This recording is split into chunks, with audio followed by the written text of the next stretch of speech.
I'm Al McFarlane. Welcome to the conversation with Al McFarlane. Today is Friday, August 5th, 2022. Thank you for being here. Thank you for being a part of this program. And we want you to stay with us and help us grow the conversation. Important, critical conversations in our community, between us, among us, sharing our thoughts, our feelings, our aspirations with each other and with the world. We call Friday the Healing Circle, and we do that because we usually are in partnership with our colleagues at the African American Child Wellness Institute, our co-host there, and our partner there, Dr. Bravada Garrett-Akinsanya. Today, however, Dr. Akinsanya and her crew are participating in fact, being honored by and delivering a keynote to the annual meeting of the American Psychologists Association. They're meeting here in Twin Cities, and Dr. B, Go Dr. B, is the keynote speaker, probably right now, delivering her presentation. What I do know is that she's going to knock their socks off. She's going to deliver knowledge, awareness, and engagement.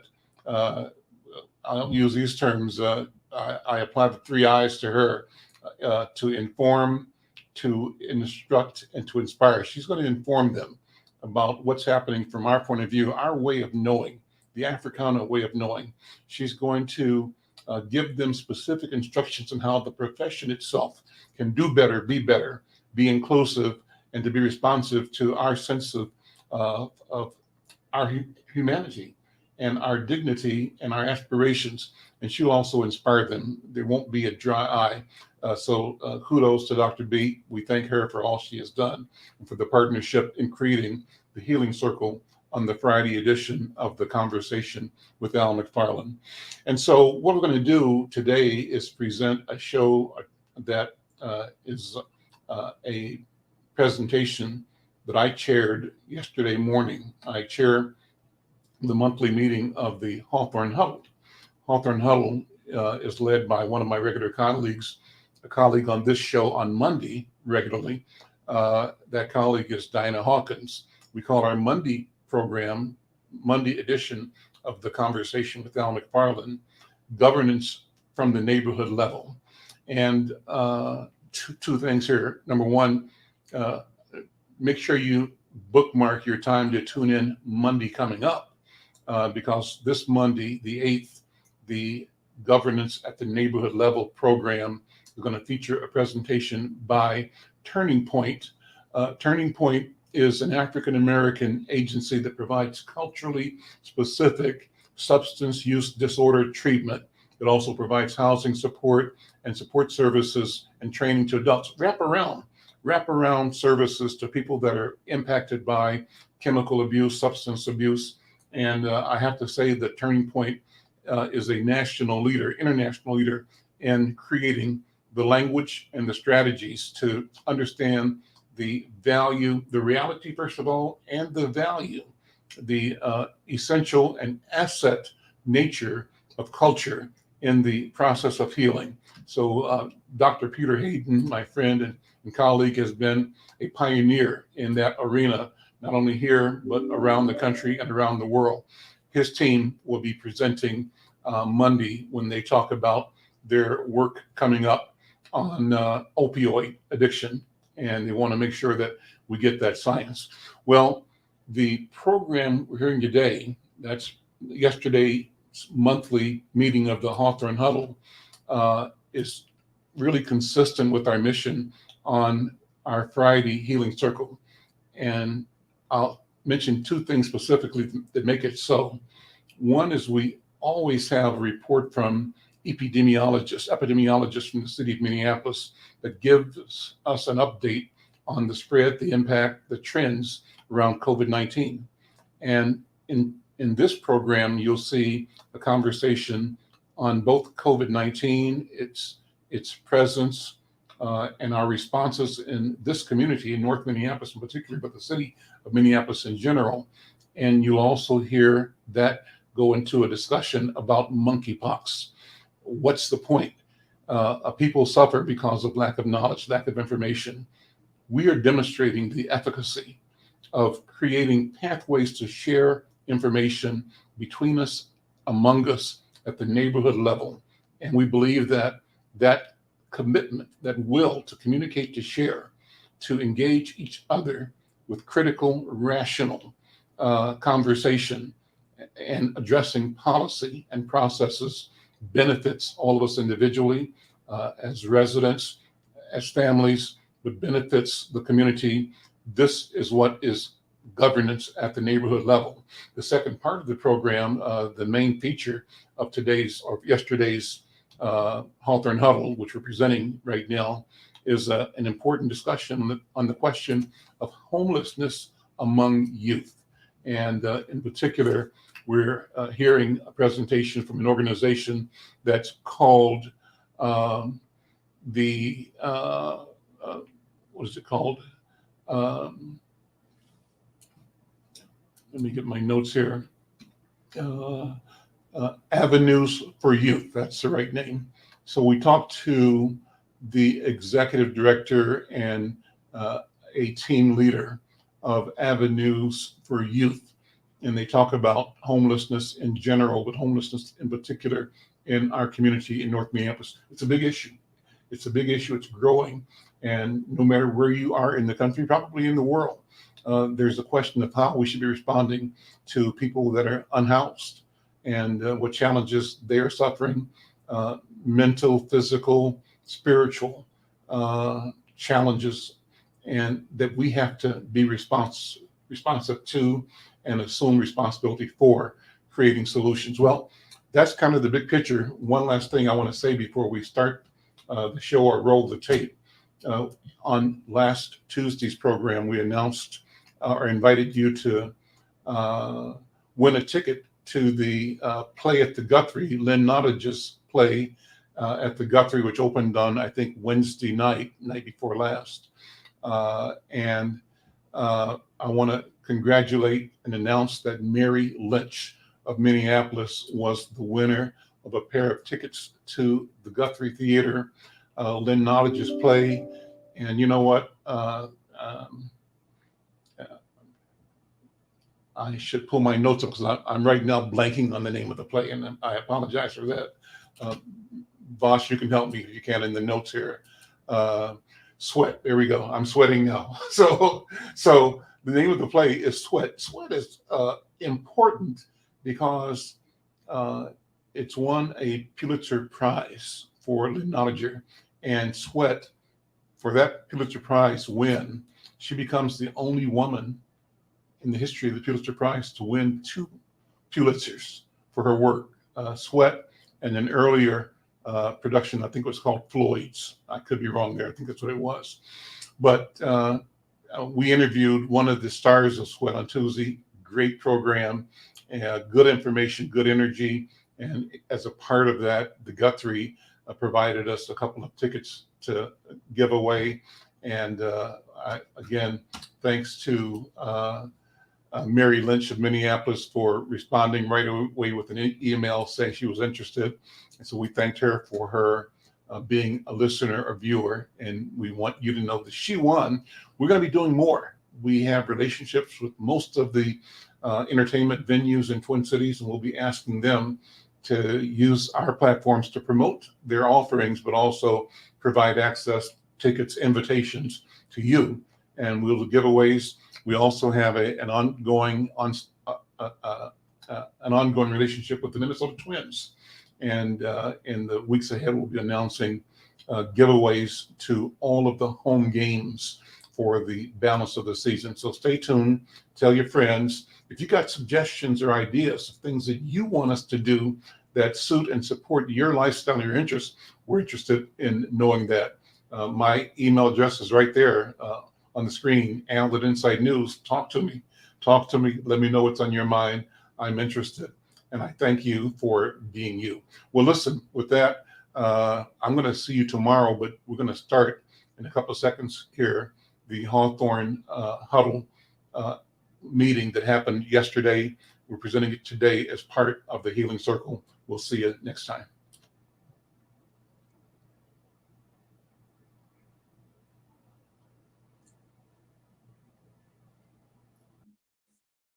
Good morning, everyone. I would like to welcome you to the August Hawthorne Huddle. We're glad to be back. Before I turn it over to my good friend, Mr. Al, I just want to make a couple announcements. I'm going to ask Miss Ann to put that photo up.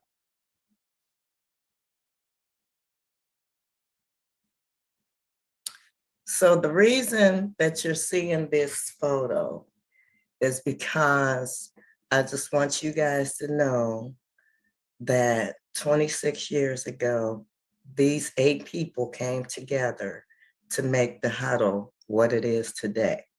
So I just want to say thank you to my co-workers here who helped me along the way with this, for something that started as a block club in someone's living room, and look what it has robust into now. So we all thank you all very much.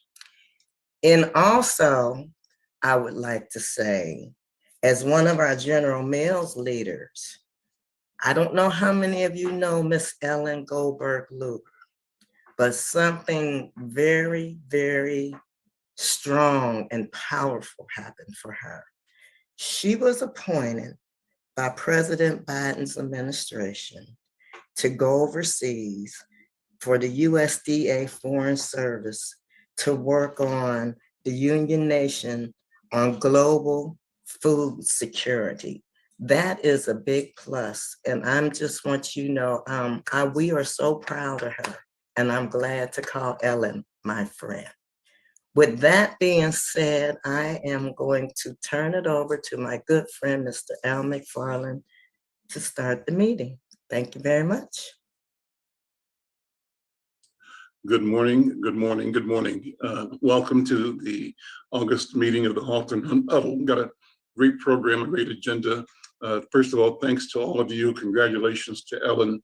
Congratulations to all of the members of our community, particularly to Diana and the team that had the vision and did the work to bring us forward as a community, as a model of civic engagement. And I've been doing some series of programs Mondays called on the Conversations series, and I call it governance from the neighborhood level. And I take that from the idea that that's what we do. We talk about how we can relate to each other, do with each other, collaborate, share thoughts, ideas, and create policy at the neighborhood level.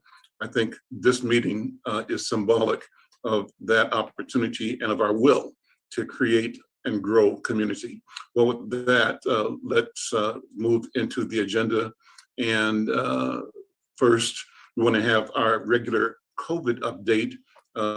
Louisa is on vacation, I think, and we are blessed to have Mageen Keynes, who's with the health department, to make the COVID update. Mageen, good morning. Good morning. Thanks so much for having me today. Okay, so COVID in Minneapolis has largely plateaued, as it has for most of the state. We're a little bit higher than the rest of the state. Unfortunately, when I say plateaued, what I mean is we're pretty close to where we were in fall 2021. We aren't experiencing that dip that we got in summer 2021. So we're poised for a fall surge would be my interpretation of that data. We're also seeing that going into this fall, we're also going to look at where are our vaccine coverage coming from, how are we doing there? And Hawthorne itself is not as stricken as some of the other parts of the city in terms of overall COVID counts. And that really hasn't changed since the last time that Louisa talked with you. Across the state of Minnesota, about 71% of people have one dose. In Minneapolis, we're doing better, closer to 80%. We're at 79%. And only 67% of people have a complete series. In Minneapolis, we're at 60 or 73%. So what I'm saying is Minneapolis is doing better overall on vaccines than Minnesota. Hawthorne's zip code, though, 55411, is still a little bit behind the city as a whole, with 61% of people have had one dose, 54% are fully vaccinated. But we are seeing every week just a few more people trickling in ahead of a fall surge. It'd be nice to have as much protection as we can for the folks in the community. Are there any questions or anything I can help out with? It's unfortunately been stable at a fairly high rate these last few weeks. So we're sort of watching school and those other big convenings where people start getting back close to each other physically and less outdoor recreation. What we're hearing is about the higher transmissibility of the most current variant. Can you talk about that and Absolutely. what kinds of protocol reminders we need to be as safe for ourselves and for people that we come in contact with going forward? Absolutely. The type of transmissibility improvement increase that the current strain has is what I tell my superintendent and school board folks who I work with. It's sticky, which means that if you come in contact with it, it's just more likely to stick to you, which means that still every contact isn't a guaranteed case of COVID, but sometimes where you could kind of get away with something and you said, oh, turns out later I found out that person had COVID, whew, near miss. We're going to have fewer and fewer near misses because this particular strain of the bug sticks better. So that being the case, we don't have to, nobody's entertaining the idea of really pulling back from life as we know it, any kind of lockdown or shutdown or anything like that. And we're currently, as a community, in a yellow state right now for the CDC, which doesn't say you must wear masks indoors. I started wearing masks indoors when I do my grocery shopping, though, or things like that, where I think I'm going to be sitting next to a bunch of other people looking at produce. I have chosen to eat outside on a patio or with friends rather than necessarily be inside unless it's, kind of an off hour. I've just been feeling myself get a little more cautious about indoor gatherings. I went and saw a play at the high school the other day, though, so I still enjoyed that, and that was fine. So it's kind of going to be those risk thinking of, could I be outside? Could I be, because outside is still appearing to be our safest bet overall. Should I wear a mask if there's a lot of people there? If I'm wrong and I get sick, will that really ruin something for me? Like, am I in a play? Am I going to need an understudy? Do I want to see my grandma? Am I grandma? All of those things where if it's going to be a bigger problem if you get sick, I would definitely think about that. The vaccines have been really effective in reducing the severity of disease. And you can see on how people are experiencing this current version. The people without the vaccines are hurting. The people with the vaccines are like, that wasn't fun, but it was a couple of days of not fun and then they're back. Right. So are we back to the place of wearing gloves? I keep masking. I've done that from the beginning. I plan to keep doing that in public, but I stopped wearing gloves. But I used to wear gloves at Costco or pumping gas. Should I move back in that direction again? It would not. No. The gloves represent sort of a different type of pathogen than COVID is. So now that we know more about COVID, it doesn't tend to stick to surfaces. One of our great advantages here is it's actually pretty fragile once it gets out and about. It disperses with wind. It doesn't like basic household cleaners. We don't have to create, a weird concoction. You can just use regular whatever you use to kind of wipe surfaces. And one of the best parts about it is it doesn't stick to our hands. So in terms of COVID, the gloves can go. We don't have to do anything like that. It's really focusing on breathing. So Diana? I got a question. So where does the monkeypox fit in all of this? Oh, I'm super glad you asked. I'm also serving as the epidemiologist on the city's monkeypox. So I have those answers. Just like the primary risk factor for COVID is breathing, monkeypox is a rash. And so people with skin get rashes. It is much, much, much less transmissible though. So it does not travel through the air at all. It travels through spit droplets just a little bit. Mostly it's skin to skin contact, which is why we're hearing about folks having sex and coming away with monkeypox, or small children, because how many kids do you know who get rashes? They're just rashy little things for a couple years there. And so that's where you're getting it, is just basic rash, like chickenpox, rash transmission. It's painful when you get it. I hope folks don't get it. And we have such a limited amount of vaccine. Right now, the folks who are, so Minneapolis and Minnesota opened the national stockpile for vaccine. And what that means is that if folks meet some very narrow conditions, such as they have definitely had an exposure, they're living with HIV, things like that, that are really going to make that disease much more consequential for them, those folks work with the clinic for a vaccine. Other folks we're going to try to make comfortable until we get something more widespread. It does not transmit at all like COVID did, though. So this one's not going to be like I'll be excited at the office for a couple of weeks, and I'm going to work hard to keep everybody very safe. The vast majority of people are not going to need to have a massive shift in who and how they are. The people who are asking to think things through are people who actively have rashes. And I'll be honest, if you actively have a rash, I'm probably going to ask you to like maybe do the elbow bump anyway. So. Someone else has a hand up. Yeah, Ann, go ahead. Hi, McGean. I am. First of all, McGean's been a great partner at the health department for the youth coordinating board. Very, very helpful in helping us figure out what census tract data means and a variety of other things. So I really appreciate your work with us. But the second question I have is, how are we doing with vaccines for children? Given that school's coming up, are we in pretty good shape or not? Or how could this group help if we need to get the word out more? Oh, thanks, Anne. That's a big one, because when I used to talk to parents of those young kids, they'd feel very left behind as the rest of us got back to, eating dinner on the lawn with our friends or doing what have you. So I would say we're lagging as a whole on our COVID vaccines for our very small people and for our kids. The high schoolers have had a bigger uptick. Probably because they have other things to do and other things they want to do. So I think having that conversation of, hey, did you get your kiddo vaccinated? Do you know where to get them vaccinated? Or, we're happy to put something together if there's opportunities to talk about that. Vaccine injury is very low with this. It's like the most massive safety experiment in history.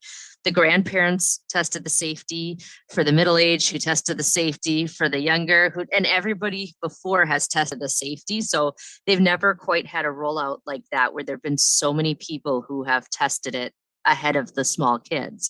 So it's really kind of neat that way, in terms of each one of us getting vaccinated has helped the group that followed us to make sure they're safe.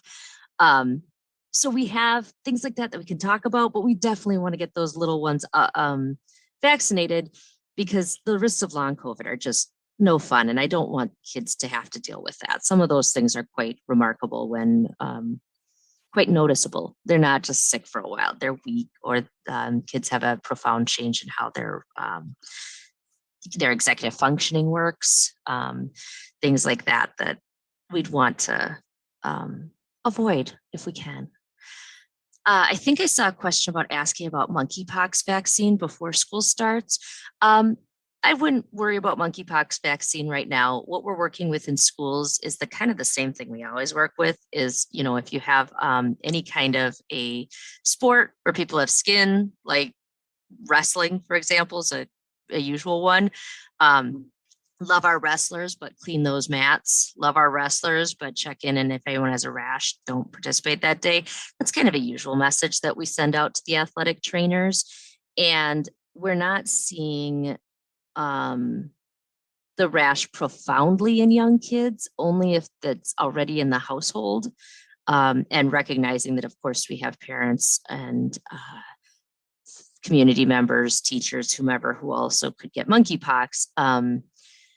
What we're going with right now is a 2 to 4 week stay home. if you should be infected. And it's really the reason there's such a big gap there is it's dependent on how the disease progresses. And so it's one of those awful conversations you have to have of like, we just said it's not COVID, and also we need you to stay home and keep that rash to yourself. It's really hard to transmit to the general public. So if a person gets it, it'll be high impact. But if it's like, if someone you know gets it, it's hard to get it from them, if that makes sense, unless you give them it's one of those like, please don't hug right now. And it is transmitted by things like towels or sheets, which is typically how the kids get it. They use a towel that somebody else used. And so those are really specific protocols for monkeypox though. And people typically notice when they have it, because it doesn't feel good. It's a painful rash. How many cases so far in Minneapolis or in the metro area, do you know? Minneapolis, we have about 25. 25, okay. And no pediatric cases, but every time one hits the news, somebody has strange opinion, like that child must have been molested. And I'm like, no, that child is a child and childs get rashes. That's what they do. Yeah. Okay, any other questions, comments? Well, I think I see a hand, Miss Felder, is that? Yeah, go ahead, Carrie Jo. Yeah, I was just wondering, well, since they do have a vaccine that prevents it, I mean, shouldn't we go and get that? We don't have enough of it right now. It's really more aimed towards smallpox, actually. And so they're trying to develop one faster. I would suspect Minneapolis, Minnesota right now has a large percentage. We're not in the top 10 states that are impacted right now, probably because we're not like California and Texas. Chicago may take its place here shortly. I mean, Illinois, but pretty much that's being driven by having a large city. We're trying to figure out how to have more vaccines, which I think is not going to be as hard as COVID because we already have vaccines for chickenpox and smallpox. And like, we know how to do a pox vaccine. What breaks my heart is that monkeypox isn't new. It's been around forever, and we should have been working on a vaccine to relieve the people who have already been dealing with it. So that part breaks my heart. For our near future, we don't have access to a whole lot right now. We really only have access for if you definitely had an exposure and you definitely have a very compromised immune system. So that's what they're giving us right now. I couldn't get it. Healthcare workers can't get it. You know, we can't get the vaccine. We could get the disease, but unless we have a really strong predisposing condition that would compromise our not being handed out very much, it's being used very carefully to try to manage the folks who are at most risk of dying or being severely ill. The rest of us are gonna have to wait. It's usually how lethal is it? You know, that one's one that I hesitate to answer because the way that we have experienced it in the past, I think the mild cases may not have risen to reporting levels in all areas. So what we heard about were the horrific ones, or the painful ones, or like the really bad ones. In every disease, very few diseases have 100% of people have the most dramatic presentation of it. There's usually a spread, right? Many people are somewhere in the middle. I think I might say less than 10% of cases are lethal, like by a long march. I just don't know exactly where I'd pick that number up, but I would go more towards smaller than larger. And that's typically because there's an underlying condition, like someone's living with HIV or has another severely actively, like receiving chemotherapy or radiation. And so we want to be very careful of those folks for everything, but those are the folks who are really targeting for the vaccine. Track, and that's such an unsatisfactory answer of we're learning, we don't know everything, and we do know how many counts of vaccine we have, and we definitely don't have enough. But we're making more. Thank Right, you. and I mean, but that's another one that could lead to a myriad of different kind of conditions depending on the person. We're seeing, so COVID attacks the nervous system in a very different way. And so fortunately, with the pox-based infections, which monkeypox is one of the orthopoxes, it's much rarer. Like the reason we do vaccinate against like chickenpox, and we didn't when I was a kid, is that people can die from it and people can have nerve damage. It's true. It's not nearly as high the percentage of people who live with long COVID or have. Early on, when people appeared to wake up with dementia, or children appeared to wake up with ADD, like that kind of like nervous system damage is really different between monkeypox and COVID. So yeah, it's nothing I'd want to have. I want people not to have it. And I would say whatever the rash is on your body, want to keep that to yourself. We do have a lot of testing improvements though, which I think will help folks to at least be aware of what their status is. And then remember, you know, it does, unlike COVID, it's more like when you get diarrhea in a childcare center, it's more likely to be part of towels and gloves and sheets and those kind of day-to-day things. Monkeypox is much more like that for those of us who I remember having Let me chickenpox. move the agenda. This has been a great conversation. Thank you so much, McGinn, and thank you for all the questions and answers that the topic is so important, and you've got a captivated audience here, so that tells you how intense our interest is in being healthy, you know, and in helping keep our communities and our families safe. So thank you so much. Next week, if we have a representative of the 4th Precinct, we'd like to do our safety report. Is there someone here from 4th Precinct? Is anyone here? Al, I don't think so. Okay, so we will not have that. We'll just keep moving. Next on the agenda is the report from our partner, the Human organization, Brother Clarence Jones. Clarence, how you doing, man? Unmute if you would. I keep forgetting to do that. Hello, everybody. Good morning, everybody. I just want to thank Hawthorne for the opportunity to partner with them on some specific events as we talk about having a healthier community. And I want to just share with you some of the things that we have done the last month, and then some of the things that are coming up. For last month, we were involved with the YMCA Health Fair. We also completed a series of 3 substance abuse training with UROC, and we will have at least 6 more in the community where we are training people about overdoses, about opioids, and things like that. So those are things that we are specifically doing that identifies Hawthorne as a partner on it. We also, this month, we just did the National Night Out over across the street. We were over at PV Park, where we were working with that community. We will be at the Seeds to Harvest event, where we'll be encouraging young people as they're doing their marathon or whatever they're going to be doing. I won't be moving, but they'll be moving. We also have the Fathers Festival that's coming up. And then this coming Saturday, we are the sponsor for the Minnesota Spokesman Recorder boat ride. So we will be there, and we will be talking about Hawthorne. We'll be talking about the work that's going on in Hawthorne and introducing people to the work that's happening here. We will be at Tito Wilson's. We're one of the sponsors at Tito Wilson's event on the 20th. And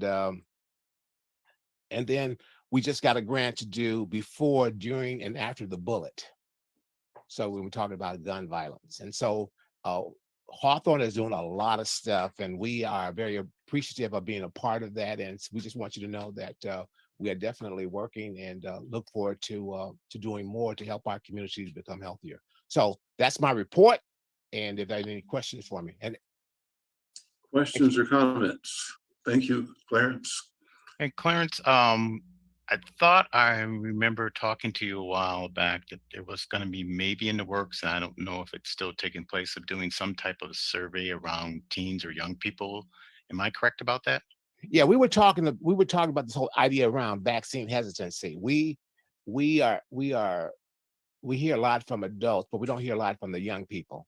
And we're still trying to figure out, how do we hear from them And how do we get that information back to the community? Because we have to make some decisions. I mean, you know, the report that talked about the COVID